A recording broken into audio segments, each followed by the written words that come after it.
Hello everyone, welcome to Laptop Tales. This is Soni Prajapati. So आज हम एक जो है नया टॉपिक शुरू कर रहे हैं, एक नया सब्जेक्ट शुरू कर रहे हैं for M C R E, that is hospital service related. इसमें जो क्वेश्चंस होंगे वो जैसे कि हॉस्पिटल सर्विस में डिफरेंट डिफरेंट डिपार्टमेंट्स होते हैं, उसमें क्या क्या चीज़ हम यूज़ करते हैं, जैसे लैब हो गई, उसमें हमें किस तरह से होना चाहिए। ठीक है, वहाँ पे डॉक्टर्स का क्या काम है, एस आर जो होते हैं, जे आर जो होते हैं, ठीक है, और जो भी आउट पेशेंट डिपार्टमेंट हो गया, इंटेंसिव केस हो गए, तो जितने भी मतलब एक तरह से हॉस्पिटल के बारे में जिस वर्किंग किस तरह से होती है, मैनेजमेंट किस तरह से होता है, उन्हें कौन करता है, उनके वर्क प्रोफाइल में क्या क्या आता है, हम उस पर बेस्ड जो है वो टॉपिक्स कवर करेंगे जो कि एग्जाम्स में आते भी हैं और उनमें जो है मार्क्स स्कोर करने के लिए काफ़ी ज़्यादा इंपॉर्टेंट भी होते हैं। तो हम शुरू कर रहे हैं आज का हमारा पहला topic, that is accidents and emergency department. अब अभी जो हम देखते हैं कि आजकल जो इंडस्ट्रियलाइजेशन जो है वो बहुत ज़्यादा इंक्रीज़ हो रहा है, जिसकी वजह से जो ट्रैफिक्स है यानी कि जो व्हीकल्स हैं वो बहुत ज़्यादा, उनका जो नंबर है वो इंक्रीज़ हो रहा है। अब जब व्हीकल्स इंक्रीज़ होंगी तो उससे होगा क्या, जो रोड पे अब जो है वो जैसे कार हो गया, बाइक हो गया, बहुत डिफरेंट डिफरेंट तरह के कोई भी व्हीकल हैं, उनका नंबर इंक्रीज़ हो रहा है, जिसकी वजह से जो एक्सीडेंट्स हैं वो भी इंक्रीज़ होते जा रहे हैं, जिसकी वजह से क्या होगा, इंजरी होंगी। ठीक है, कई दो लोगों में एक्सीडेंट हो गया, अब किसी एक को या दोनों को ही जो चोट लग रही है, अब वो इंजरी जो है वो काफ़ी ज़्यादा सीवियर हो सकती है या फिर नॉर्मल हो सकती है, यानी कॉम्प्लेक्स हो सकती है। तो इसी जो जो क्रिटिकल जो सिनेरियोस पैदा हो रहे हैं, जो एक्सीडेंट हो रहे हैं या फिर इंजरीज हो रही है किसी को, इसको मैनेज करने के लिए ठीक है, यहाँ पे अलग से जो है एक डिपार्टमेंट हमने एक उसकी इम्पोर्टेंस है यहाँ पे कि इस क्रिटिकल इम्पोर्टेंस ही रखता है हॉस्पिटल के अंदर। तो इसलिए यहाँ पे एक अलग से डिपार्टमेंट बनाया गया है, that is accidents and emergency department. कि कहीं भी कुछ भी एक्सीडेंट हो रहा है या किसी को भी इमरजेंसी में नीड है, बहुत ज़्यादा एकदम से जो है तबीयत खराब हो गई, तो हम ऐसे तो नहीं करेंगे कि कहीं पे भी हम जा रहे हैं ओपीडी में जा रहे हैं, अलग से हमें पहले स्लिप बनवानी पड़ रही है, पूरा फॉर्म भरना पड़ रहा है, तो हम ऐसा नहीं कर सकते। इतने में क्या होगा, वो जो पेशेंट है उसकी हालत और ज़्यादा ख़राब हो सकती है, शायद उसको उसकी डेथ भी हो जाए। ठीक है, तो इसलिए यहाँ पे अलग से हमने जो है क्या बनाए, डिपार्टमेंट बनाए, that is accidents and emergency department. की जो भी इमरजेंसी है उसमें ये डिपार्टमेंट क्या होगा, यूज़ होगा वहाँ पे।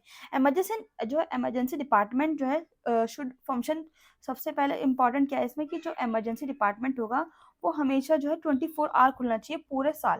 ठीक है, तो ये बहुत इंपॉर्टेंट चीज़ है। ऐसा नहीं है कि अभी खुल रहा है, 2 घंटे के लिए खुल रहा है, या फिर सिर्फ 9 to 4 एक जो है वर्क शिफ्ट लग रही है, जो कि नॉर्मली हॉस्पिटल्स में होता है कि 9 to 4 एक शिफ्ट चल रही है, फिर उसके बाद एक इवनिंग शिफ्ट चल रही है, फिर नाइट शिफ्ट चल रही है, या बीच में गैप भी आ रहा है, कुछ जो डिपार्टमेंट्स जैसे माइक्रो में हैं, तो वो डिपेंड करता है। पर लेकिन जो अगर हम इमरजेंसी डिपार्टमेंट की बात करते हैं तो वो 24/7 खुला रहना चाहिए, पूरे दिन खुला रहना चाहिए। तभी तो अगर कोई भी इमरजेंसी केस आ रहा है तो उसको बंद ना मिले वो चीज़, उसका जो वहाँ पे ट्रीटमेंट है वो तभी स्टार्ट हो सके। ठीक है, as per honourable supreme court ruling, no patient requiring emergency care should be refused adequate treatment. तो अगर हम बात करेंगे ऑनरेबल सुप्रीम कोर्ट की उससे, तो कोई भी जो पेशेंट है अगर उसको इमरजेंसी मेडिकल ट्रीटमेंट की ज़रूरत है, उसकी केयर की ज़रूरत है, तो उसको कोई भी रिफ्यूज़ नहीं होना चाहिए। उसको जो भी एक एडिक्वेट ट्रीटमेंट है वहाँ पे उसको मिलना चाहिए, चाहे वहाँ पे जो है जो बेड की अवेलेबिलिटी है या फिर नहीं है, या फिर कोई भी स्पेशलिस्ट वहाँ पे प्रेजेंट हो या नहीं है, उससे मतलब नहीं है। पर उसको जो है पेशेंट को जो भी उसको रिक्वायरमेंट है वहाँ पे मिलनी चाहिए, एडिक्वेट ट्रीटमेंट वहाँ पे मिलना चाहिए। तो दूसरी चीज़ क्या है कि वहाँ पे प्रॉपर उसको एडिक्वेट ट्रीटमेंट मिलना चाहिए ही चाहिए। अब वेदर इट इज़ अवेलेबल और नॉट अवेलेबल, वो मतलब ये पहले से उसको उनको डिपार्टमेंट को करके रखना पड़ेगा कि वहाँ पे नंबर ऑफ बेड्स जो है वो अवेलेबल हो, प्रॉपर एरिया हो। ठीक है, emergency department should have adequate physical facilities equipments including stores of medicine and other consumables. जो हमारे पास इमरजेंसी डिपार्टमेंट है उनके पास एक प्रॉपर जो है एडिकेट फिजिकल फैसिलिटीज़ होनी चाहिए। फिजिकल फैसिलिटीज़ कैसे, मतलब कि वहाँ पे स्ट्रेचेस वगैरह होने चाहिए, व्हील चेयर्स होने चाहिए। ठीक है, और क्या क्या होना चाहिए वहाँ पे, जैसे इक्विपमेंट्स वगैरह हैं, जैसे कि स्टोर्स हो गए वहाँ पे, मेडिकल स्टोर जो है, या फिर अदर कंज्यूमेबल आइटम्स वगैरह वहाँ पे होने चाहिए, ताकि अगर कोई भी पेशेंट आ रहा है इमरजेंसी में, उसको किसी भी चीज़ की ज़रूरत पड़ रही है, मान लो एक्सीडेंट हुआ है, तो वहाँ पे कॉटन होना चाहिए, पूरा ड्रेस होना चाहिए, गॉज होना चाहिए, तो जो भी वहाँ पे इंपॉर्टेंट है चीज़ें वो वहाँ पे प्रेजेंट होनी चाहिए, एग्जिस्ट होने चाहिए वहाँ पे। Third one is our sympathetic and well-trained staff should be posted who can render immediate and appropriate life saving treatment। तो वहाँ पे ना सिंपैथेटिक या फिर वेल ट्रेन्ड स्टाफ होना चाहिए। ऐसे नहीं कि कोई भी आ रहा है, कोई इमरजेंसी में मान लो पेशेंट आ रहा है, ठीक है, तुम ऐसे उसको कि हाँ ठीक है ट्रीट उसको बहुत बेकार तरीके से उसको ट्रीट कर रहे हो या उसकी तरफ सिंपैथी यहाँ पे नहीं दिखा रहे हो। तो एक प्रॉपर सिंपैथेटिक जो है, sympathetic and well train staff वहाँ पे प्रेजेंट होना चाहिए। ठीक है, शुड बी पोस्ट मतलब वहाँ पे पोस्ट इस तरह का इंसान किया जाए ताकि वो उस सिनेरियो को या फिर उस सिचुएशन को हैंडल कर सके अच्छे से। ठीक है, एक इमीडिएट और अप्रोप्रिएट लाइफ सेविंग रिस्पॉन्स दे सके, ट्रीटमेंट दे सके, और जो भी उसको इमोशनल रिक्वायरमेंट है पेशेंट को, उन अटेंडेंस वगैरह को वहाँ पे होनी चाहिए। ऐसे नहीं कि तुम, वो बेचारा ऑलरेडी किसी मुसीबत में है, उसको एक्सीडेंट हो गया है, तुम उसको और डांट रहे हो या कुछ भी बहुत इल ट्रीट कर रहे हो, तो ऐसा नहीं करना चाहिए। ठीक है, नेक्स्ट क्या है, एक जो efficient and efficient and full proof communication should be available. ठीक है, कि यानी कि अगर वहाँ पे पूरा जो डिपार्टमेंट चल रहा है उसके अंदर पूरा का एक प्रॉपर कम्युनिकेशन सिस्टम होना चाहिए। ऐसा नहीं है कि एक दूसरे से वो कम्युनिकेट नहीं कर रहे हैं, जो जिसका मन कर रहा है, कोई भी डॉक्टर आ रहे हैं वो अपनी तरीके से उसका चेकअप कर रहे हैं, ट्रीटमेंट कर रहे हैं, या फिर कंसल्टेंट आ रहे हैं, सीनियर डॉक्टर्स आ रहे हैं, ऐसा नहीं है। एक प्रॉपर जो है एक एफिशिएंट कम्युनिकेशन सिस्टम वहाँ पे होना चाहिए from department to various intensive care areas of the hospital, की जो अदर डिपार्टमेंट्स हैं, अदर इंटेंसिव केयर एरियाज हैं, उनसे भी जो है उनको एक कम्युनिकेशन प्रॉपर होना चाहिए। ऑल्सो जो कंसल्टेंट्स हैं वहाँ पे, जो सीनियर डॉक्टर्स हैं, उनसे भी एक बेटर जो है, ताकि उसकी जो पेशेंट की जो बेटर केयर हो सके। तो वहाँ पे नेक्स्ट हमारे पास पॉइंट क्या है कि जो कम्युनिकेशन है वो प्रॉपर होना चाहिए, कम्युनिकेशन सिस्टम उनको अच्छा एक बिल्डअप करना चाहिए। ठीक है, उसके बाद नेक्स्ट आता है अब जो हमारे पास यहाँ पे कम्युनिकेशन की बात कर सकते हैं, तो कम्युनिकेशन जैसे कि टेलीफोनिक हो सकता है, इंटरकॉम, पेजिंग सिस्टम, या फिर पब्लिक अनाउंसमेंट्स वगैरह होने चाहिए प्रॉपर। तो ये सब कम्युनिकेशन होना चाहिए। उसके बाद जो है पुलिस के साथ भी इनका एक बॉन्ड होना चाहिए, ताकि कोई भी मेडिकल केसेस है, मेडिको लीगल केसेस है, वो भी मेंटेन हो सके। कि कोई भी अगर एक्सीडेंट हो रहा है तो वहाँ पे प्रॉपर तरीके से उसकी इंक्वायरी होनी चाहिए। ठीक है, केस दर्ज होना चाहिए वहाँ पे, और डिटेल होना चाहिए कि जो पेशेंट है वो किस तरह से एक्सीडेंट हुआ है, उसका किसने किया है, वो जो भी डिटेल वहाँ पे प्रॉपर होनी चाहिए। यानी कि यहाँ पे एमएलसी, एमएलसी का मतलब क्या होता है, यहाँ पे मेडिको लीगल केसेस, यानी कि वहाँ पे प्रॉपर मेंटेन होने चाहिए। नेक्स्ट आते हैं हम लोग, जो इमरजेंसी डिपार्टमेंट है वो प्रॉपर एक ग्राउंड फ्लोर पे ही जो लोकेट होने चाहिए। ऐसे नहीं कि वहाँ इमरजेंसी डिपार्टमेंट को तुमने बिल्कुल ऊपर वाले फ्लोर्स पे दे दिया है, तो अगर तो ये बहुत ही बेकार चीज़ है, क्योंकि अगर वहाँ पे कोई भी इमरजेंसी मारे तो वो थोड़ी ऊपर जाके 2-3 माले ऊपर जाके चढ़ेगा, तो नहीं। तो जो कि इमरजेंसी डिपार्टमेंट्स हैं वो कहाँ पे होने चाहिए, ग्राउंड फ्लोर पर ही होने चाहिए, ताकि जो भी कोई भी इमरजेंसी में आ रहा है वो सीधे वहाँ पे जा सके बिना किसी प्रॉब्लम के। ठीक है, ताकि वो डायरेक्ट एंट्री में उसको मिल जाए, कोई भी मेन रोड से कोई भी एम्बुलेंस आ रही है वो सीधे वहाँ पे एंटर हो सके इमरजेंसी डिपार्टमेंट में। Directions to the emergency department should be well marked, clearly visible both far and close to the hospital, चाहे वो दिन हो चाहे रात हो। यानी कि जो डायरेक्शंस हैं कि इस रास्ते पर यहाँ से जाके आपको इमरजेंसी डिपार्टमेंट मिल जाएगा। अब वहाँ पे कोई आपसे दूर से भी आप देख रहे हो तो एक इमरजेंसी डिपार्टमेंट का प्रॉपर होल्डिंग बोर्ड होना चाहिए। वहाँ पे जो बोर्डिंग की लाइट्स हैं वो प्रॉपरली विजिबल होनी चाहिए, ताकि वो दिख सके पहले से एम्बुलेंस जो ड्राइवर है या फिर जो भी पेशेंट उसको दिख सके और वहाँ पे डायरेक्टली जा सके, उसको कोई प्रॉब्लम ना हो। At the entrance of the emergency department plenty of colour coded wheelchairs and trolleys should be available for transferring patient from ambulance to emergency department. तो यानी कि इसमें प्रॉपर कलर कोडेड चीजें वहाँ पे प्रेजेंट होनी चाहिए। कलर कोडेड क्या क्या होना चाहिए, जैसे कि यहाँ पे व्हील चेयर्स हो गया, colour coded wheel chairs, trolleys, ताकि जो भी पेशेंट आ रहा है एम्बुलेंस में आ रहा है या फिर अपनी वो पर्टिकुलर व्हीकल करके आ रहा है तो उसको वहाँ पे ये सब चीज़ें मिल सके, ताकि वो अंदर जो है डिपार्टमेंट तक, इमरजेंसी डिपार्टमेंट तक वो ले जाया जा सके। ऐसे नहीं वो उसको उठा के ले जाए और क्या पता वो खुद जाने की स्थिति में ना हो, तो वहाँ पे व्हील चेयर्स और ट्रॉली स्ट्रेचर्स का अवेलेबिलिटी होनी वहाँ पे ज़रूरी है। ठीक है, नेक्स्ट आते हैं proximity to the other supportive services की, जो अदर सपोर्टिव सर्विसेज, एक्सरे हो गया, सिटी स्कैन हो गया, अल्ट्रासोनोग्राफी हो गई, ठीक है, या फिर इमरजेंसी क्लिनिकल लैब्स हो गई या फार्मेसी हो गई यहाँ पे। तो इन अदर सपोर्टिव सर्विसेज की भी ये भी चीज़ें भी उनके पास में होनी चाहिए, कि वो डिपार्टमेंट है तो जो अदर सपोर्टिव सर्विसेज है वो भी अवेलेबल होनी चाहिए वहाँ पे। तो यहाँ पे नेक्स्ट पॉइंट हमारे पास क्या बन जाता है, सपोर्टिव सर्विसेज। ठीक है, जैसे कि हमारे पास क्या क्या हो गया, एक्सरे हो गया, सिटी स्कैन हो गया, ठीक है, और जो जितने भी यहाँ पास इमरजेंसी क्लिनिकल लैब्स हो गई, ईसीजी की फैसिलिटीज़ हो गई, ताकि अगर मान लो किसी की कोई एक्सीडेंट हो गया है, उसके फ्रैक्चर वगैरह आ गए तो हम एक्सरे कर सके, या फिर कुछ प्रॉब्लम आ गई तो हम इमरजेंसी क्लिनिकल लैब में सैंपल दे सके, तो ये सब चीज़ें यहाँ पे होनी चाहिए। Admissible inquiry office should also be adjacent to the emergency department.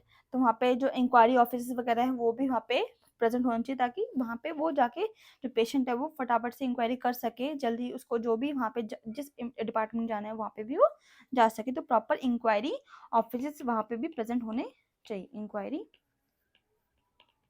Office. Next आता है हमारे पास, जितने भी all areas of accident and emergency department should be able to handle seriously ill patient. तो जितने भी डिपार्टमेंट में जितने भी मतलब एरियाज प्रेजेंट है, वहाँ पे कोई भी स्टाफ है, वहाँ पे कोई भी मेंबर है, तो वो इतना एबल होना चाहिए कि वो जो सीरियस इल पेशेंट्स हैं उनको हैंडल कर सके। ऐसे नहीं कि वो खुद ही घबरा जाएं या उनको नहीं आ रही चीज़ें करनी, तो प्रॉपर एक जो डिपार्टमेंट है उनको होना चाहिए, ठीक है, वो हैंडल कर सके। और नंबर ऑफ एडुकेट ऑक्सीजन होने चाहिए, सक्शन होने चाहिए, इलेक्ट्रिकल आउटलेट्स प्रेजेंट होने वहाँ पे चाहिए। तो ऑक्सीजन, वहाँ पे ऑक्सीजन प्रेजेंट हो अच्छे खासे अमाउंट में होने चाहिए, सक्शन होने चाहिए, ठीक है, एंड इलेक्ट्रिकल आउटलेट्स वहाँ पे प्रेजेंट होना चाहिए, इलेक्ट्रिकल आउटलेट्स।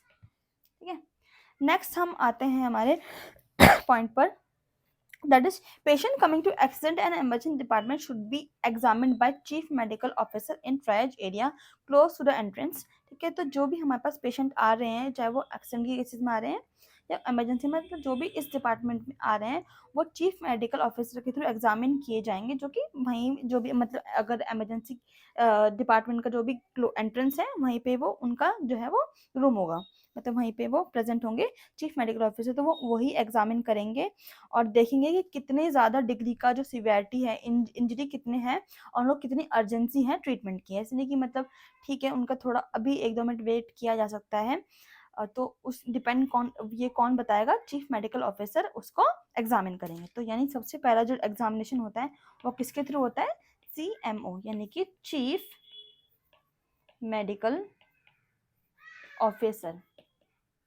ये क्या करेगा, एग्जामिन करेंगे। ठीक है, एग्जामिन यहाँ पे क्या करना, क्या एग्जामिन, मेनली एग्जामिन ये करना है कि जो सिवियरिटी कितनी है, कि कितना सीवियर है, क्या injury, severity of injury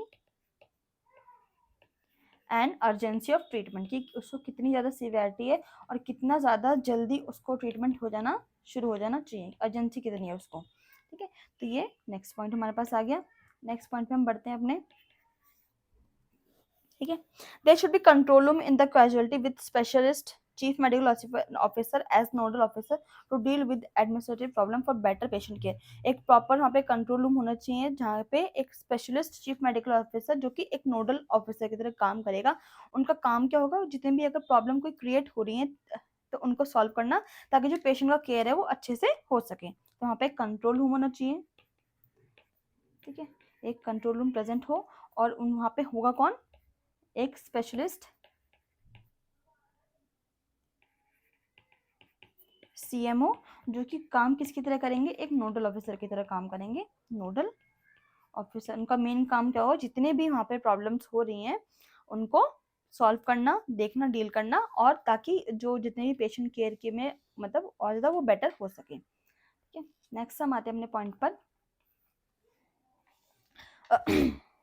There should be examinations room, doctors room, medical legal room, record room, police constable room, nursing staff, store room, injectables, injection room, minor OT, plaster room.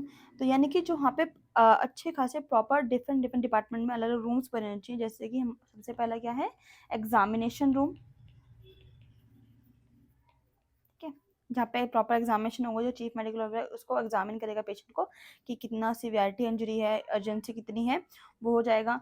फिर doctor room होगा अलग से। ठीक है, उसके बाद हमारे पास क्या है, मेडिको लीगल रिकॉर्ड रूम, जो मेडिकल केसेस वगैरह होते हैं, रजिस्टर होते हैं, वहाँ पे वो होगा।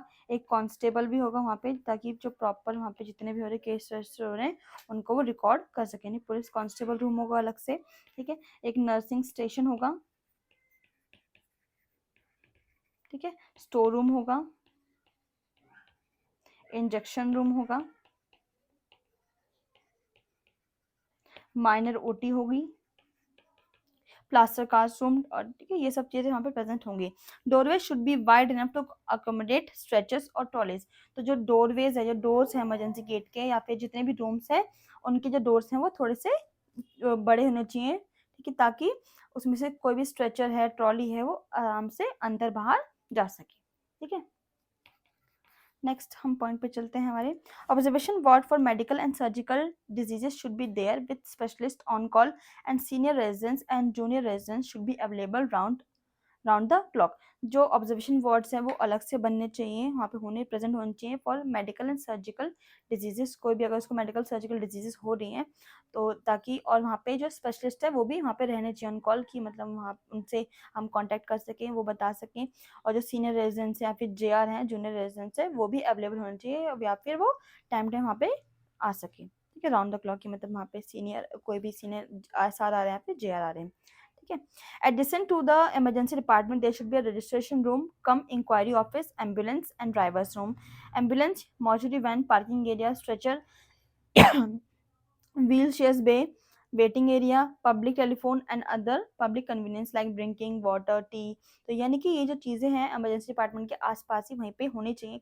सबसे पहले क्या, रजिस्ट्रेशन रूम होना चाहिए वहाँ पे, ताकि वो रजिस्टर कर सके वहाँ पे प्रॉपर अपना जाके, या फिर इंक्वायरी ऑफिस भी हम उसको बोल सकते हैं, registration cum inquiry office room,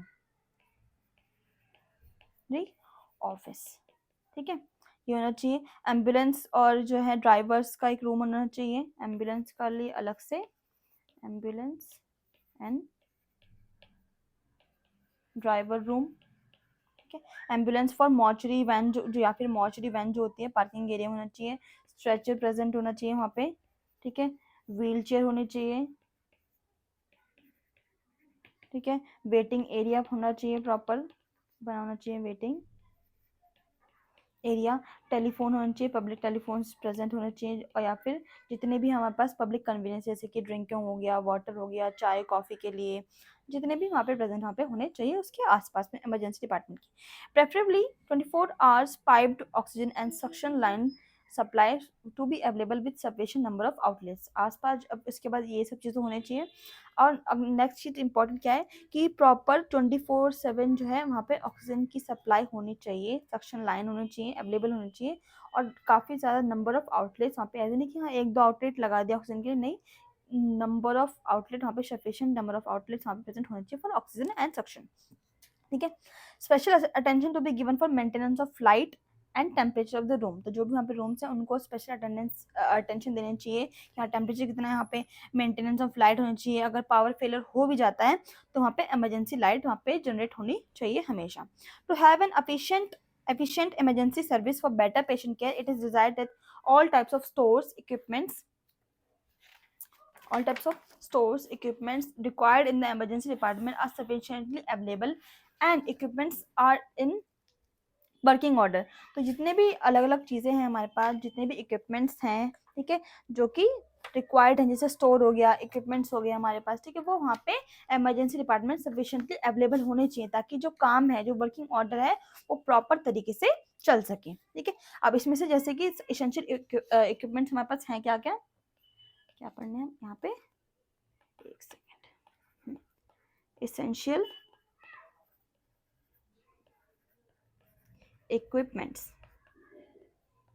ठीक है। इसमें जैसे कि हमारे पास क्या क्या आता है, 24/7 are oxygen and suction supply, मतलब सेंट्रलाइज वहाँ पे प्रॉपर होना चाहिए क्या, ऑक्सीजन सप्लाई 24 आवर का ऑक्सीजन एंड सक्शन सप्लाई यहाँ पे होना चाहिए, प्रेजेंट होना चाहिए 24/7, ठीक है।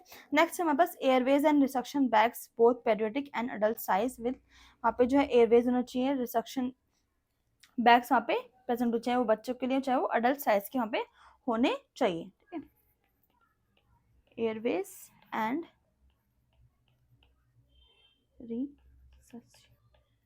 resuscitation bags for both paediatric and adults, paediatric मतलब बच्चों के लिए, ठीक है। Good number of manometers mounting on the pedestal और वॉल, तो नंबर ऑफ मैनोमीटर्स यहाँ पे प्रेजेंट होने चाहिए बीपी वगैरह चेक करने के लिए, ठीक है। ये मैनोमीटर का काम करता है बीपी वगैरह चेक करने के लिए, ठीक है, पल्स वगैरह। Restructured emergency defibrillator ECG machines, NABO users, oxygen cylinders, special medications, intravenous line, cannulas, IV fluid, तो ये सब चीज़ें वहाँ पे प्रेजेंट वहाँ पे होने चाहिए। क्या क्या, जैसे कि यहाँ पे ECG मशीन हो गया, ठीक है, ऑक्सीजन सिलेंडर हो गए, O2 सिलेंडर्स हो गए यहाँ पे, ठीक है, और IV फ्लूइड्स हो गई, ग्लव्स हो गए, तो ये सब जो इम्पोर्टेंट चीज़ें हैं वो सभी प्रेजेंट होनी चाहिए, ठीक है। नेक्स्ट और क्या क्या प्रेजेंट होने चाहिए बस, बैंडेजेस और क्या, गॉज, कॉटन, ठीक है। तो ये सब चीज़ें बहुत अच्छी मात्रा में वहाँ पे प्रेजेंट होनी चाहिए। All life line saving equipment should be periodically checked so that it is always in perfect functioning state. जितने भी यहाँ पास इक्विपमेंट्स हैं, जैसे कि ईसीजी मशीन हो गया, ऑक्सीजन सिलेंडर्स है, मैनोमीटर्स हैं, ये सब जो है प्रॉपर पीरियडिकली चेक होने चाहिए, ताकि जब भी उनकी ज़रूरत पड़े तो वो एक प्रॉपर फंक्शनिंग स्टेट में हो, हमें मिल सके। The department should be headed by officer in charge of a rank of medical superintendent supported by CMO for delivery of efficient care. तो जो डिपार्टमेंट है वो प्रॉपर एक हेड मतलब किससे कौन हेड करेगा उसको, officer in charge of a rank of medical superintendent, ठीक है। तो वहाँ पे हेड कौन करेगा, एक second,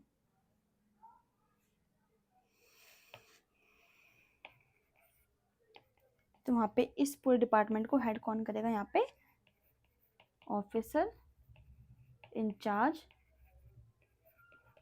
that is medical superintendent, ठीक है। और इनके साथ साथ इनको सपोर्ट कौन करेगा, CMO, that is chief medical officer, ताकि जो भी उस डिपार्टमेंट का काम है जो हेल्थ केयर है वो अच्छे तरीके से रन हो सके, चल सके, और जो है वो जो फर्दर सपोर्ट है वो किससे मिलेगा, हमारे पास नोडल ऑफिसर से वो मिलेगा, नोडल ऑफिसर। तो ये बेसिकली ये तीन मेन जो है वहाँ पे एक तरह से ये हेड करेंगे, ये तो बाकी जो है वो सपोर्ट करने के लिए, और बाकी पूरा स्टाफ तो वहाँ पे होता ही होता है, जैसे कि हमारे पास कौन कौन हो गया, नर्सिंग स्टाफ हो गया, ठीक है, और जो जितने भी सिक्योरिटी गार्ड हैं, सीनियर एसआर है, जेआर है, एएनएस है, डीएनएस है, ये सब तो है ही, पर इनको हेड करने के लिए यहाँ पे हमारे पास ये ऑफिसर इंचार्ज होते हैं, ठीक है। उसके बाद various categories of man power, जैसे कि मैंने बता भी दिया आपको, रेजिडेंट्स डॉक्टर हो गए, nursing staff, technician, paramedical staff, security, group D, जितने भी वहाँ पे पोस्ट होने चाहिए। Pre hospital care is provided by the fleet of ambulances fully equipped with first aid. जितने भी हम अगर बात करेंगे पहले से जो हम जो एक तरह से प्रिकॉशंस के लिए जो प्री हॉस्पिटल केयर के लिए हम लेते हैं, दैट इज एम्बुलेंस के भी जो नंबर है बहुत ज़्यादा होने चाहिए, और जो एम्बुलेंस है वो प्रॉपरली फुली इक्विप्ड होना चाहिए फर्स्ट एड से, ठीक है। और train man power for safe transportation of the patient, जो मैन पावर होना चाहिए वो प्रॉपर ट्रेन होने चाहिए, ऐसे नहीं कि मतलब किसी को बिठा दिया हाँ भाई तुम्हें पेशेंट को लेके आना, ऐसा नहीं है, एक प्रॉपर उनको भी ट्रेन होना चाहिए, ताकि वो एक्सीडेंट साइट से या जो भी पेशेंट का रेजिडेंस है वहाँ से वो उनको लेके आ सके और बहुत सेफली उसको हॉस्पिटल तक लेके आ सके, ठीक है। नेक्स्ट आते हैं हमारे पास हॉस्पिटल केयर। यहाँ पे अब टॉपिक्स हम इसके अंदर सब टॉपिक्स पढ़ेंगे, हमने अब इसके बारे में थोड़ा जान लिया है पूरा किस तरह थोड़ा बहुत रन होगा, अब हम सब टॉपिक वाइज इसमें हम पढ़ेंगे। तो सबसे पहला इसमें टॉपिक आता है हॉस्पिटल केयर, एक सेकेंड, हॉस्पिटल केयर, ठीक है।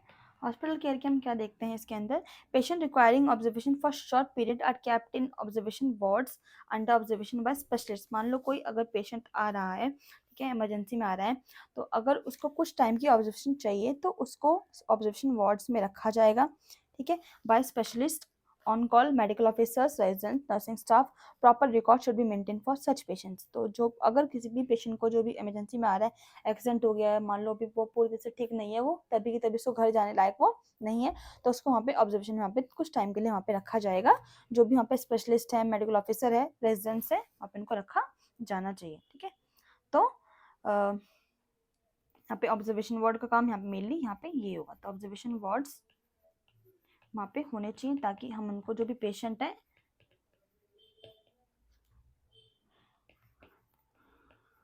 ऑब्जर्व हो सके फॉर शॉर्ट पीरियड, या फिर जितने भी उसको टाइम के लिए यहाँ पे ज़रूरत होगी। ठीक है, नेक्स्ट हमारे पास आता है patient requiring intensive care are sent to ICU वगैरह में इनको भेजा जाएगा only for conservation of the availability of the beds. अब जो पेशेंट्स हैं जिनको ज़्यादा केयर की ज़रूरत है तो उनको आईसीयू वगैरह में भेजा जाएगा, ताकि पर वो काम तभी होगा जब वहाँ पे पहले चेक कर लिया जाएगा कि वहाँ पे बेड अवेलेबल है या नहीं है। ऐसे नहीं कि बस हम भेज दे रहे हैं, वहाँ पे जो है बेड्स ही अवेलेबल नहीं है तो वहाँ पे पेशेंट को भेज के हम क्या करेंगे। ठीक है, तो प्रॉपर जो है अगर पेशेंट को रिक्वायरमेंट है, इफ पेशेंट्स इज रिक्वायर्ड, तो उनको इंटेंसिव केयर के लिए यहाँ पे भेजा जाएगा, पर लेकिन after the check confirmation of the check availability of the beds. ठीक है, specialist on call are to be call to see the patient whenever CMO residents want to take an opinion of the expert. मान लो अभी वहाँ पे जो present है emergency department में वो सीएमओ है, रेजिडेंट डॉक्टर है, वहाँ पे स्पेशलिस्ट नहीं है उस पर्टिकुलर चीज़ की, कि जिसको भी उसकी इमरजेंसी की बीमारी जो इमरजेंसी में है उसको उसकी बीमारी है या एक्सीडेंट उस पर्टिकुलर जो ऑर्गन में हुआ है। ठीक है, तो होगा क्या, वहाँ पे वो ऑन कॉल वहाँ पे उस स्पेशलिस्ट को वहाँ पे बुलाया भी जाएगा ताकि उससे एक ओपिनियन ले सके एक्सपर्ट एडवाइस के लिए। ठीक है, तो वहाँ पे स्पेशलिस्ट को भी बुलाया जा सकता है, स्पेशलिस्ट ऑन कॉल। ठीक है, नेक्स्ट आते हैं all medical legal cases are to be entered in medical legal register cases indicating patient name, age, complete postal address, telephone number, एक कोई भी जो आइडेंटिफिकेशन मार्क है, date, time, MLC number, detail, जितनी भी हिस्ट्री है वो लेनी है। ठीक है, यानी कि जितने भी कोई भी एक केस बन रहे मेडिकल लीगल केस, वो सारे के सारे मेडिकल लीगल रजिस्टर में जो है वो रजिस्टर होने चाहिए, एंटर होने चाहिए। अब उसमें क्या क्या चीज़ें प्रेजेंट होगी, कोई भी जो पेशेंट है उसका नाम होना चाहिए, एज होनी चाहिए, ठीक है, जेंडर उसका होगा, पूरा उसका कंप्लीट पोस्टल एड्रेस, उसका टेलीफोन नंबर, कोई भी उसकी बॉडी पर आइडेंटिफिकेशन मार्क है वो किस टाइम पर हुआ, किस डेट पर हुआ, वो सब चीज़ें, एक एमएलसी नंबर भी यहाँ पे जो है तुम्हें मिलेगा, वो नोट होना चाहिए कि कौन से नंबर पे आया वो। ठीक है, details of the history, examination, investigation कितनी डन किस तरह से हुई है, ठीक है, डायग्नोसिस किस तरह से हुआ है, क्या हुआ है, डायग्नोस हुआ है, ठीक है, और जो भी यहाँ पे अटेंडिंग डॉक्टर है उसके signature with stamp and designation, and police is to be inform accordingly, और जो पुलिस है उसको भी प्रॉपर तरीके से इन्फॉर्म करना चाहिए, ये सारी की सारी, यानी कि जितने भी details of the person who brought the MLC to the casualty to be recorded, जितने भी सब चीज़ें हैं वो प्रॉपर तरीके से रिकॉर्ड होनी चाहिए। तो हमें क्या क्या हमने देखा, उसका नाम हो गया, एज, सेक्स, है ना, complete postal address, telephone number, कोई भी identification mark, date, time, MLC number, details, history, examination, investigation, मतलब उसके पहले की चीज़ भी उसके बाद की चीज़ भी, मतलब जो भी वहाँ पे हुआ है तो प्रॉपर उसको रिकॉर्ड वहाँ पे होना चाहिए, किसमें, MLC register, medico legal cases जो रजिस्टर होते हैं, मेडिको लीगल रजिस्टर जो होते हैं वहाँ पे प्रॉपर तरीके से उसमें एंटर होना चाहिए। Patient brought to casualty as brought dead are made MLC case and sent to mortuary. तो जो भी पेशेंट है अगर मान लो कैजुअलिटी में आ रहे हैं और वो डेड है वहाँ पे, मतलब मरे हुए लाए कि वो या तो किसी भी वजह से, तो उनको भी उनका एक एमएलसी केस रजिस्टर किया जाएगा और उनको मॉर्चरी में भेजा जाएगा फॉर पोस्टमार्टम एग्जामिनेशन।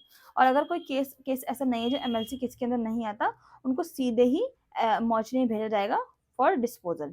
ठीक है, यानी कि यहाँ पे दो चीज़ें बन सकती है कि कोई भी पेशेंट आ रहा है, ठीक है, इमरजेंसी डिपार्टमेंट में, या तो उसका एमएलसी केस बनेगा या फिर उसका नॉन बनेगा, नॉन एमएलसी होगा। तो यहाँ पे अगर वो एमएलसी है तो उसको क्या है, पोस्टमार्टम के लिए भेजा जाता है, पोस्ट मॉर्टम। ठीक है, और अगर उसका नॉन एमएलसी है तो उसको सीधे की सीधे क्या है, डिस्पोजल के लिए मॉर्चरी, मतलब मॉर्चरी यहाँ पे पोस्टमार्टम कहाँ पे भेज रहे हैं, मॉर्चरी में भेज रहे हैं, मॉर्चरी, यहाँ तो यहाँ पे भी इसको मॉर्चरी में भेजेंगे, पर मॉर्चरी में इसका जाके क्या होगा, पोस्टमार्टम होगा, और इसको सीधे सीधे हम क्या करेंगे, डिस्पोज कर देंगे। ठीक है, death in casualty to be countersigned by casualty medical officer in regular service. ये मान लो अगर कैजुअलिटी में डेथ हो रही है तो वहाँ पे साइन वगैरह होंगे किसके, कैजुअलिटी मेडिकल ऑफिसर के।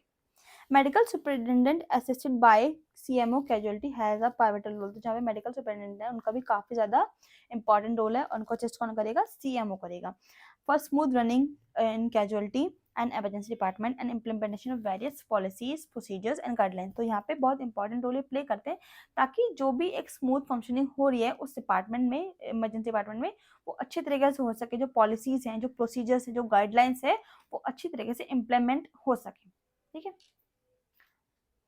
नेक्स्ट आता है हमारे पास रिकॉर्ड्स।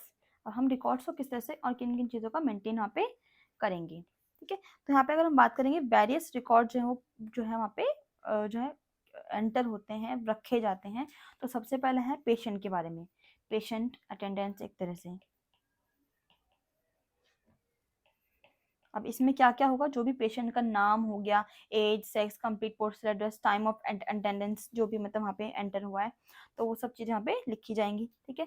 उसके बाद ऑब्जर्वेशन एंड फॉलोअप रिकॉर्ड की उसका जो भी ऑब्जर्व किया है वहाँ पे वो, और उसमें वो कितनी बार वहाँ फॉलोअप के लिए बुलाया जा रहा है वो सब वहाँ पे, या फिर उस वहाँ पे अगर मान लो एडमिट भी है तो उसका फॉलोअप रिकॉर्ड हमें लेना पड़ेगा।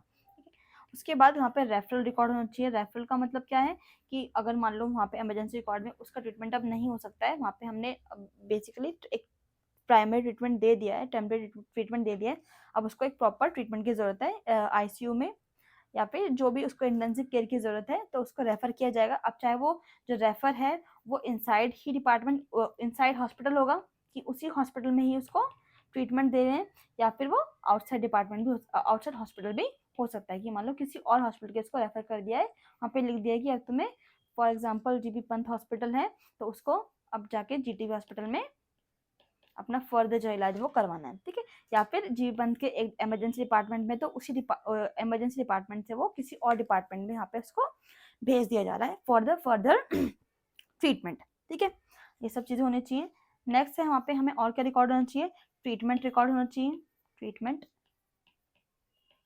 रिकॉर्ड होना चाहिए, किस तरह से क्या क्या ट्रीटमेंट है वो रिकॉर्ड होना चाहिए।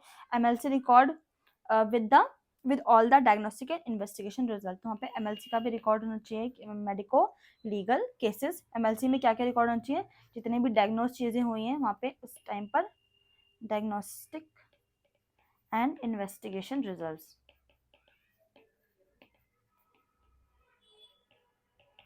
ठीक है। उसके बाद जितने भी लॉग बुक ऑफ व्हीकल्स है, कौन कौन से व्हीकल जो है वहाँ पे एंटर हो रहे हैं, तो उसका अलग से एक लॉग बुक होना चाहिए, लॉग बुक ऑफ व्हीकल्स, ठीक है। नेक्स्ट है हमारे पास attendance register for all categories of staff, जितने भी वहाँ पे स्टाफ प्रेजेंट है उनका रजिस्टर, उनका अटेंडेंस रजिस्टर होना चाहिए। अटेंडेंस रजिस्टर फॉर स्टाफ, जितने भी यहाँ पे स्टाफ हैं और जितने भी कैटेगरीज के हैं, चाहे वो ग्रुप डी है, ठीक है, सिक्योरिटी स्टाफ है, मेडिकल ऑफिसर हैं, कोई भी है, उनका एक अटेंडेंस रजिस्टर होना चाहिए।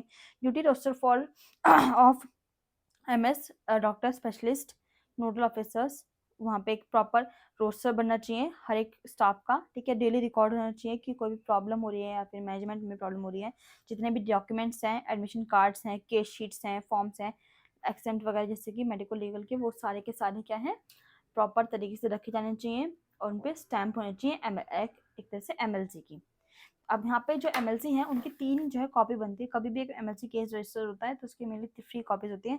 ओरिजिनल कॉपी जो पुलिस को हैंड ओवर की जाती है, और जो बाकी 2 कॉपी हैं, एक कार्बन कॉपी भी वहाँ पे हॉस्पिटल में रिकॉर्ड के लिए रखी जाती है, कोई भी मान लो फर्दर कोर्ट केसेस वगैरह होते हैं तो उसके लिए यहाँ पे रखी जाती है। तो यानी कि एमएलसी केसेस अगर होते हैं यहाँ पे होते हैं तो एमएलसी की केसेस के लिए कॉपी जो है वो एक कॉपी जाएगी पुलिस को, पुलिस रिकॉर्ड में, दूसरी कॉपी कहाँ रखी जाएगी, हॉस्पिटल में के रिकॉर्ड में ही वो रखी जाएगी।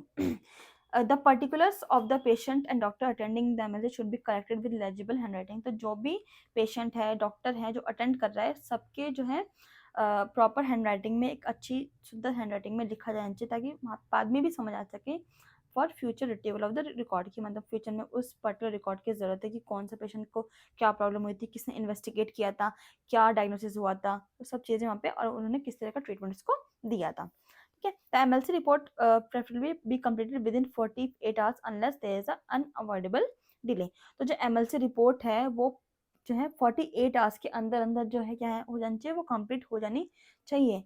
जब तक ये कोई एक ऐसा कोई हाँ बहुत बड़ा कारण आ गया कि इसकी वजह से डिले हो गई, पर लेकिन 48 आवर्स जो है उसके उससे ज़्यादा डिले नहीं होना चाहिए, ठीक है। तो 48 आवर्स के अंदर अंदर जो है एमएलसी जो रिपोर्ट्स है वो कंप्लीट हो जानी चाहिए। The treatment is to be given priority over the paper work, जो ट्रीटमेंट है उसको प्रायोरिटी में देनी है, ऐसे नहीं कि हम तुम पहले फॉर्म भरो, ऐसे वो मुन्ना भाई एमबीबीएस में क्या जो प्रॉब्लम भी होता है कि तुम पहले फॉर्म भरो उसके बाद हम ट्रीटमेंट चालू करेंगे, तो ऐसा नहीं है, पहले जो ट्रीटमेंट को प्रेफरेंस देनी है उसके बाद हम पेपर वर्क करते रहेंगे। The radiological opinion should be given along with the MLC report. तो जो जितने भी ओपिनियन वहाँ पे रेडियोलॉजिकल ओपिनियन है वो भी एमएलसी रिपोर्ट के साथ देनी चाहिए पुलिस को, ठीक है।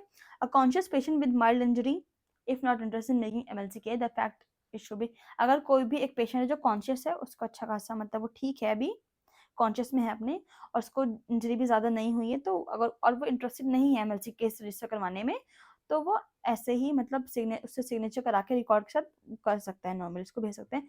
पर लेकिन जनरली इस चीज़ को अवॉइड करते हैं, अगर वो करना चाहें तो वो चीज़ें हो सकती हैं, पर लेकिन वो इस चीज़ को अवॉइड करते हैं, ये सब चीज़ नहीं करनी चाहिए, एमएलसी केस रजिस्टर होना चाहिए। अगर कोई भी केस पॉइजनिंग का है तो उसकी जो वॉमिटिंग है, जो वॉमिटर्स निकला है वो प्रिजर्व होना चाहिए, और जो उसके क्लोथ्स वगैरह है वो भी जरूरत पड़े तो वहाँ पे रखने चाहिए।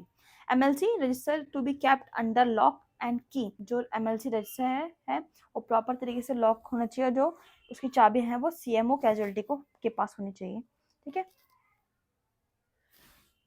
उसके बाद विच एमएलसी रजिस्टर इज फुल, अगर जो भी एमएलसी रजिस्टर फुल हो जाता है तो वो मेडिकल रिकॉर्ड डिपार्टमेंट को दे देना चाहिए, उसके बदले आपको एक रिसिप्ट मिलेगी, ठीक है। उसको जो है रिस्पॉन्सिबली जो ऑफिसर है सीएमओ है वो यहाँ पे वो रखिएगा, ठीक है। तो ये सारा जो डेटा था वो रिकॉर्ड्स के बारे में था। इससे पहले हमने क्या पढ़ा था, हॉस्पिटल केयर के बारे में पढ़ा था। अब हम चलते हैं हमारे पास डिजास्टर प्लान, जो डिजास्टर प्लान हमारे पास हो सकते हैं, होने चाहिए, वो हम पढ़ते हैं, ठीक है।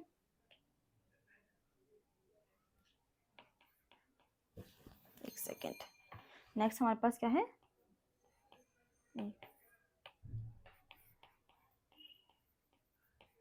Disaster plan. अब डिजास्टर प्लान में क्या आएगा कि जो कोई भी अगर मान लो कोई कैजुअलिटी ऐसी हो रही है जिसकी वजह से मतलब कोई भी चीज़ ऐसी अराइज हो गई एकदम से कि उस वजह से नंबर ऑफ क्रिटिकल जो इंजर्ड पीपल है वो बहुत ज़्यादा एक्सीड हो गए, इतनी कैपेसिटी है भी नहीं रिसीव करने की जनरली।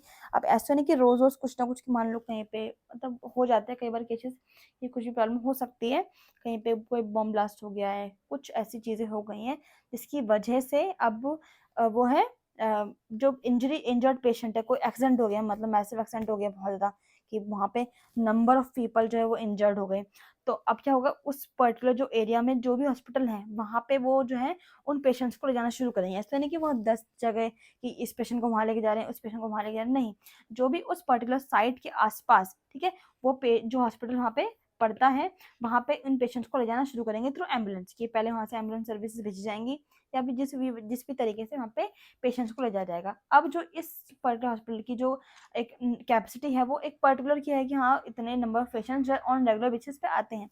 अब पर इस केस की वजह से इस जो है कोई भी एक कैजुअलिटी हो चुकी है, इसकी वजह से जो नंबर ऑफ पेशेंट है वो क्या हो जाएंगे, इंक्रीज हो जाएंगे, जो ठीक है वो उसकी जो लिमिट है वो क्रॉस हो जाएगी, एक्सीड कर जाएंगे, ठीक है। तो यानी कि इस सब सिचुएशंस को भी मीट करने के लिए जो है मतलब उसको हमें एक डिजास्टर प्लान भी बनाना चाहिए ताकि हॉस्पिटल में कुछ भी चीज़ें वो प्रॉपर तरीके से पहले से ही प्रेजेंट हो सके, ऐसे नहीं कि उनको प्रॉब्लम पड़ रही है उस टाइम पर, तो एक डिजास्टर प्लान वहाँ पे और रिहर्स भी होना चाहिए पीरियडिकली, ऐसे नहीं कि मतलब बस कि जब वो चीज़ होगी हम तभी करेंगे, नहीं, इस चीज़ की रिहर्सल भी होनी चाहिए ताकि जब ज़रूरत पड़े तो वहाँ पे इफेक्टिवनेस वहाँ पे हो सके, ठीक है। तो एक प्रॉपर एक कमेटी होनी चाहिए डिजास्टर मैनेजमेंट के लिए जो कि एचओडी, एनेस्थेसिया, सर्जरी और ऑर्थोपेडिक उसको हेड करेंगे। कौन कौन करेंगे इसको head, HOD,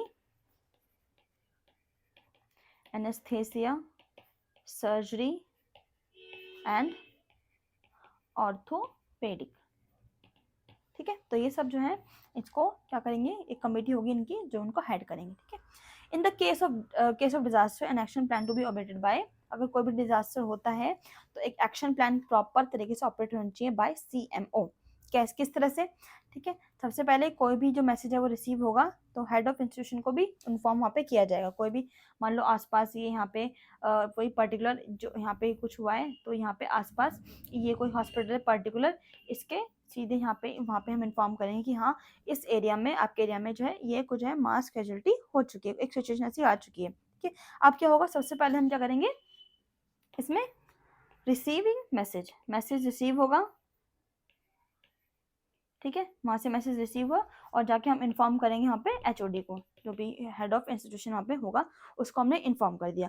mobilisation of disaster team members and other ancestry staff, अब क्या करेंगे, अब उस पर्टिकुलर जो भी यहाँ पे स्पॉट है, यहाँ पे हमारे पास हॉस्पिटल है, ठीक है, ये हमारे पास हॉस्पिटल, और यहाँ पे जो है कैजुअलिटी हुई है, तो यहाँ से हम अपने जो भी एम्बुलेंसेज वगैरह है, जो डिजास्टर टीम मेंबर्स हैं, उन सबको यहाँ पे भेजना हम चालू करेंगे, ताकि वो वहाँ से वापस इसको पेशेंट्स को जो भी वहाँ पे इंजर्ड हुए हैं उनको ला सके। ठीक है, एक advance train team to be sent in the ambulances to the site of disaster, एक प्रॉपर तरीके एडवांस टीम यहाँ पे भेजी जाएगी विद एम्बुलेंस, और वहाँ पे उनको भेजा जाएगा।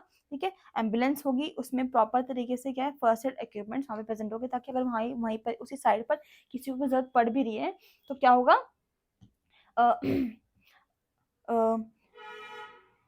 तो वहाँ पे उनको क्या हो सकता है कि हम उसको वहाँ पे प्रॉपर तरीके से फर्स्ट एड वहाँ पे दे सके। वहाँ पे जो है अब जो पेशेंट के लिए, रिलेटिव्स के लिए वहाँ पे स्पेस होना चाहिए, प्रोवाइड होना चाहिए इमरजेंसी डिपार्टमेंट में, हॉस्पिटल में। ठीक है, बेड होना चाहिए। ठीक है, जो भी ड्रग्स की जरूरत है वहाँ पे अवेलेबिलिटी होनी चाहिए, जितनी भी अदर सप्लाईज हैं वो होना चाहिए, पेशेंट ट्रांसपोर्ट फैसिलिटी प्रॉपर तरीके से होनी चाहिए, कम्युनिकेशन होना चाहिए, कहाँ कहाँ पे इसके बीच में इसके बीच में कम्युनिकेशन चाहिए, और अंदर ही हॉस्पिटल के बीच में कि हाँ इस डिपार्टमेंट में ये चल रहा है, यहाँ पे पेशेंट रखे जा रहे हैं, यहाँ पे पेशेंट रखे जा रहे हैं, यहाँ पे बेड है, यहाँ पे बेड नहीं है, तो जो भी है वहाँ पे प्रॉपर कम्युनिकेशन वहाँ पे इफेक्टिव होगी, तभी वो जो काम है अच्छे से हो पाएगा।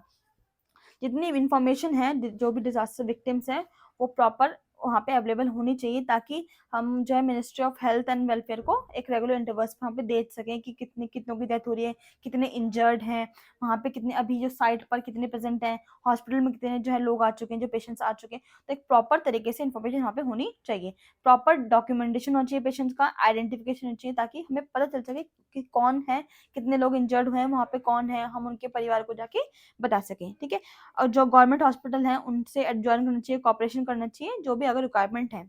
जो सीएमओ है, नोडल ऑफिसर्स हैं, उनको ट्राई करना चाहिए decentralise patients to be respective department. एक प्रॉपर तरीके से हमें मीडिया पर्सनल टीवी हैंडल जो है हमें एक करना चाहिए। ठीक है, यहाँ पे इंक्वायरी काउंटर भी जो है एक ओपन कर देना चाहिए, ताकि कोई भी जो डिजास्टर विक्टिम्स हैं, उनके रिलेटिव्स आ रहे हैं, फ्रेंड्स आ रहे हैं, उनको हम प्रॉपर तरीके से उनको जो है बता सके, हाँ कि आपका ये पेशेंट है, वो आपके रिलेटिव हैं या जो भी है, हम वो बता सके। ठीक है, नेक्स्ट आता है हमारे पास topic, that is duties of staff in casualty. Duties of staff in casualty की क्या क्या ड्यूटीज वहाँ पे हो सकती है। अब हम बात करेंगे सबसे पहले सीएमओ की, जो चीफ मेडिकल ऑफिसर होता है, इंचार्ज जो वहाँ पे होगा, सीएमओ इंचार्ज। ठीक है, तो मेन इनका काम क्या है, सीएमओ इंचार्ज का इन सबसे इम्पोर्टेंट पाइवटल रोल ये प्ले करते हैं इमरजेंसी में, कैजुअलिटी और जो इमरजेंसी सर्विस के, तो ये क्या करते हैं, मैनेजमेंट, मेन काम क्या इनका, मैनेजमेंट का होगा। ठीक है, पंचुअलिटी चेक करना कि जो मेडिकल ऑफिसर्स हैं, रेजिडेंट्स वगैरह हैं, वो जो डॉक्टर्स वगैरह हैं, उन सबका पंचुअलिटी चेक करना कि जो काम हो रहा है पंचुअलिटी से हो रहा है या नहीं हो रहा, डॉक्टर्स वहाँ पे प्रेजेंट है या नहीं है। ठीक है, पेशेंट्स को देख रहे हैं या नहीं कर रहे। ठीक है, रोस्टर बनाना, ड्यूटी जो रोस्टर्स बनते हैं वो बनाना। ठीक है, और जितने भी वहाँ पे वर्क कर रहे हैं वो सब। ठीक है, to take the supervisory round, to जितना भी वहाँ पे जो इक्विपमेंट्स हैं वहाँ पे जो वर्क कर रहे हैं, ठीक है, जितने भी ड्रग्स हैं, उनका एक सुपरवाइजरी राउंड देखना, मतलब टाइमली देखना कि वहाँ पे जो इक्विपमेंट्स है वो अच्छे से वर्क कर रहे हैं या नहीं कर रहे, जो ड्रग्स प्रेजेंट है वो है वहाँ पे या नहीं है। ठीक है, he will supervise the maintenance of all documents, specially medical declaration and daily registration register, तो जितना भी मेंटेनेंस का काम है जो कि डॉक्यूमेंट्स वगैरह का होगा उसको सुपरवाइज करना। तो इसका नेक्स्ट काम क्या हो गया, सुपरवाइज करना, किस किस को, जितने भी हम पास डॉक्यूमेंट्स वगैरह प्रेजेंट होंगे। ठीक है, monitor of the imprest money to be spent in the emergency for patient care, तो जो भी वहाँ पे उस पर्टिकुलर डिपार्टमेंट में जरूरत है पैसों की, वो भी कौन करता है, चीफ मेडिकल ऑफिसर इंचार्ज ही देखता है कि उस डिपार्टमेंट में कितना ज़्यादा पैसे में खर्च करने चाहिए। ठीक है, जो गाइडलाइंस वगैरह हैं जो कि मेडिकल सुपरिटेंडेंट से इशू की गई है, वो भी प्रॉपर तरीके से हो रही है, यहाँ पे इशू नहीं हो रही है। ठीक है, वो भी कौन करेगा, चीफ मेडिकल ऑफिसर इंचार्ज ही करेगा। मेंटेनेंस ऑफ सैनिटेशन हो गया, सैनिटेशन मेंटेन करना, गाइडलाइंस को फॉलो करना of the hazardous biomedical waste के लिए, वो करना। पेशेंट्स का एग्जामिन करना जब भी ज़रूरत है। Responsible for training and reorientation of classes of all categories, तो जो प्रॉपर ट्रेनिंग होती है, रीओरिएंटेशन होती है, उनको क्या कराना, बार बार रिस्पॉन्सिबल वो भी यही होता है। ठीक है, इमरजेंसी मैनेजमेंट करना, डिजास्टर एक्शन प्लान बनाना और उनको रिहर्स करवाना ऑन रेगुलर बेसिस, ये भी काम किसका होगा, सीएमओ का ही होगा। ठीक है, तो जो पेशेंट, वो जो सीएमओ है इंचार्ज जो हैं वो उनको काफ़ी काम होना चाहिए, पोलाइट होना चाहिए और एट द सेम टाइम उनको अलर्ट भी होना चाहिए ताकि वो डिफ़िकल्ट सिचुएशन को मैनेज कर सके। ठीक है, तो ये सारा हमारा काम किसका था? सीएमओ इंचार्ज का था। नेक्स्ट हम चलते हैं हमारे पास स्पेशलिस्ट के लिए। ठीक है, स्पेशलिस्ट में ही will be on regular duty और on call duty in casualty as per the order of head of institution. जो है इनकी ड्यूटी क्या होनी चाहिए? रेगुलर होनी चाहिए या फिर ऑन कॉल ड्यूटी होना चाहिए कि जैसे इनको बुला रहे हैं वहाँ पे उनको प्रेजेंट होना है या फिर एक रेगुलर ड्यूटी उनकी वहाँ पे होगी, ऐसा होना चाहिए। ठीक है, तो यहाँ पे क्या है इनका, या तो वो रेगुलर ड्यूटी पे होंगे, रेगुलर ड्यूटी, या फिर ऑन कॉल। ठीक है, नेक्स्ट हमारे पास क्या है? Expert, he will give expert guidance in management of the patient. तो उनकी एक्सपर्ट गाइडेंस होगी। ठीक है, he will put his notes on the sheets, के शीट, दो जो भी जितने भी नोट्स वगैरह हैं जो पेशेंट के लिए हैं, तो जो कि जब भी ज़रूरत पड़ेगी कंसल्टेशन वगैरह के लिए तो वहाँ पे वो अपने नोट्स देगा। ठीक है, telephonic instruction are to be avoided as far as possible. तो क्योंकि जो है जो टेलीफोनिक, जब मान लो कि ऐसे नहीं कि वहाँ पे कोई प्रेजेंट है ऑलरेडी मेडिकल ऑफिसर, वो जाके एक स्पेशलिस्ट को उनको ना तो उनको बुला रहे हैं, सिर्फ वो कॉल पे ही बात कर रहे हैं कि हाँ ये पेशेंट को ये प्रॉब्लम है, आप बताइए, वहीं पे उसको एडवाइस ले लें। तो ये जितने हो सके उतना पॉसिबल हमें अवॉइड करना चाहिए। ठीक है, और यहाँ पे जो ये सारा जो रिकॉर्ड है वो एसआर के थ्रू, सीनियर रेजिडेंट के थ्रू, ये एक शीट में प्रॉपर तरीके से मेंटेन होना चाहिए, रिकॉर्ड होना चाहिए with full date, time and signature. अगर कोई कॉम्प्लिकेटेड केसेस है तो स्पेशलिस्ट को बुलाना चाहिए और वही जो है ऑपरेशन थिएटर में क्या करेगा? सर्जरी परफॉर्म करेगा। He should guide his subordinate staff in history taking examination of medico legal cases। तो ये जो उसके अपने जो जितने भी सबऑर्डिनेट स्टाफ वगैरह हैं वो गाइड करेंगे। ठीक है, मेडिको लीगल केसेस वगैरह में एग्जामिनेशन जो भी होंगे, और ट्रेन करेंगे जूनियर डॉक्टर्स को ताकि वो इस टाइप के इमरजेंसी केसेस को है वो हैंडल कर सकें। रेगुलर इंटरवल्स पे जो है स्पेशलिस्ट जो है of medicine, anaesthesia, surgery, orthopaedic should organise training programme for casualty. जो एक रेगुलर इंटरवल्स पे जो स्पेशलिस्ट है मेडिसिन के, एनेस्थीसिया, सर्जरी के, ऑर्थोपेडिक के, उनको ट्रेनिंग प्रोग्राम जो है वो टाइम टू टाइम जो है इंटरवल्स पर क्या करनी चाहिए? करानी चाहिए। ठीक है, और जो सीएमओ है वो जो है इन ट्रेनिंग प्रोग्राम्स को कोऑर्डिनेट करेगा, एक कोऑर्डिनेटर की तरह काम वो करेगा। आज के लिए अभी हम इतना ही पढ़ते हैं। अभी हमारे पास और भी टॉपिक्स इसमें रह गए हैं, ज़्यादा नहीं है, बहुत थोड़े से ही हैं, या फिर इसको हम आज भी कवर कर सकते हैं। वैसे टाइम लग जाएगा, क्या करें। चलो आज के लिए हम इतना करते हैं, ये तो बहुत ज़्यादा हो जाएगा आज के लिए, आपके लिए भी। अभी हम ख़त्म करते हैं। हमने कुछ जो है वो स्टाफ के हमने बारे में देखा, सीएमओ के बारे में देखा, स्पेशलिस्ट के बारे में देखा, और भी हमारे पास जैसे कि सीनियर रेजिडेंट हो गए, जूनियर स्पेशलिस्ट हो गए, ठीक है, एएनएस हो गई, नर्सिंग स्टाफ हो गया, सिक्योरिटी गार्ड, स्ट्रेचर बियरर, सफाई कर्मचारी। ठीक है, तो ये सब कुछ ज़्यादा नहीं है, अब थोड़े बहुत ही रह गए हैं, तो उनके बारे में हम थोड़ा थोड़ा फटाफट से नेक्स्ट क्लास में देखेंगे। अगर यहाँ तक आपको कोई प्रॉब्लम हो तो प्लीज़ कमेंट करके ज़रूर बताइएगा। Thank you.